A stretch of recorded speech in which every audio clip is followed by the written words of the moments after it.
Bonjour à toutes et à tous, nous sommes sur l'événement Palo Alto Networks du 5 avril à Paris et je suis en compagnie de Christophe Compin qui est expert technique pour la société Arista. Christophe Compin, bonjour. Bonjour Jean-François. Alors Arista, nos lecteurs vous connaissent peut-être pas forcément très bien, en quelques mots, mais je vais vous laisser développer. Je rappelle, vous êtes évidemment positionné sur le data center d'entreprise de manière historique. Autre particularité managériale, vous êtes un des seuls acteurs du marché dirigé par une femme.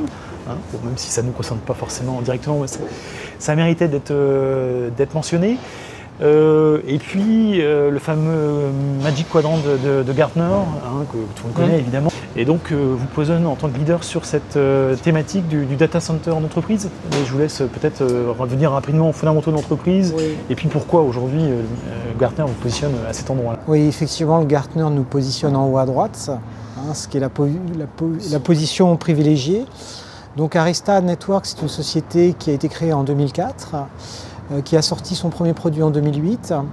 Et à l'origine, en fait, le rationnel de la société, c'est de créer un operating system réseau le plus ouvert possible et le plus programmable possible pour répondre essentiellement aux enjeux de déploiement massif des grands acteurs du cloud. Donc c'est vrai qu'aujourd'hui, Arista, parmi ses 4900 clients, a assis des grands GAFA, une position importante chez ces grands acteurs, parce qu'elle a pu apporter d'une part cette souplesse d'un point de vue programmation, de déploiement de la fourniture réseau, et d'autre part avec des composants, reposant sur des composants du marché standard, avec un ratio prix-performance tout à fait acceptable pour ces grands acteurs, ce qui a permis ensuite par la suite un décollage de la société de manière assez significative. Et ce qui fait qu'aujourd'hui, effectivement, le Gartner nous place en haut à droite pour tout ce qui est déploiement dans les environnements data center critiques, que ce soit l'environnement cloud, le frontal web ou bien la grande entreprise. Une des particularités, alors on vous voit avec les switches, les commutateurs, donc du hardware, mais en fait, une des particularités de la société, c'est dès le départ d'être positionné dans une logique software, avec son fameux operating system iOS, operating réseau, qui est au cœur de l'offre d'Arista.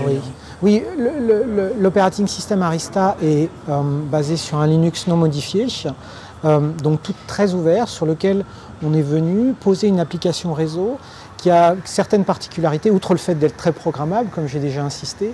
Elle est très stable et très fiable, parce qu'elle a un système de base de données centralisé, avec une gestion d'état, avec un mécanisme de publish and subscribe pour les différents agents qui calculent les topologies réseau. Ceci permet d'avoir beaucoup de souplesse dans l'arrêt redémarrage, dans le patchinage chaud, et donc dans toutes les opérations qui permettent de simplifier et d'avoir un parc réseau le plus sain possible. Ce qui a fait la force en fait de l'operating system réseau Arista depuis ses débuts, le fameux iOS. Très bien, je pense que c'est un peu plus clair pour nos lecteurs qui ne connaissaient pas forcément très bien. Pour venir sur cette journée, puisque nous sommes sur l'événement Palo Alto Networks, il y a un partenariat fort entre les deux sociétés. Est-ce que vous pouvez nous en expliquer? Alors, outre le fait que c'est vrai que les locaux sont très proches à Santa Clara et que les exécutives se connaissent bien historiquement, on a un partenariat technologique assez fort avec Palo Alto depuis le début. Du fait de la programmabilité de notre operating system, on a pu, sur certains projets, s'intégrer facilement avec l'offre Palo Alto pour venir programmer le réseau en fonction de la demande de la fourniture de sécurité. Le but étant de faire de l'interception de règles à la volée, de ne pas perturber le fonctionnement de la sécurité et de proposer de la redirection de trafic à la volée en fonction de certains besoins, notamment vers les environnements physiques qui sont aujourd'hui un peu moins bien adressés que les environnements virtuels, où notamment la micro-segmentation de VMware est très présente historiquement. Voilà. Donc on vient compléter l'offre sécurité dans un data center avec une sécurité périmétrique historique, la sécurité dans l'environnement virtuel, la sécurité avec le périmètre physique, la macro-segmentation, et nous on effectue la jointure entre les deux en s'interfaçant avec les outils de gestion Palo Alto. D'accord, donc ça veut dire que dans ma console Palo Alto, j'ai accès? Non, vous n'avez pas accès, en fait justement le but c'est de laisser la sécurité aux gens qui gèrent la sécurité.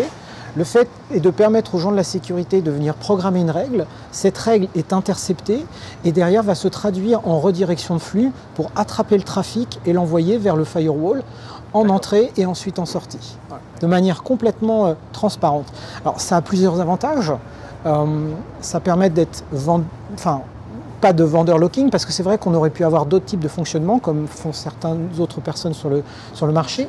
Mais la logique d'Arista est vraiment d'avoir le best of breed. Et aujourd'hui, Palo Alto est quand même reconnu pour la fiabilité de ses équipements et leur programmabilité aussi également. Voilà.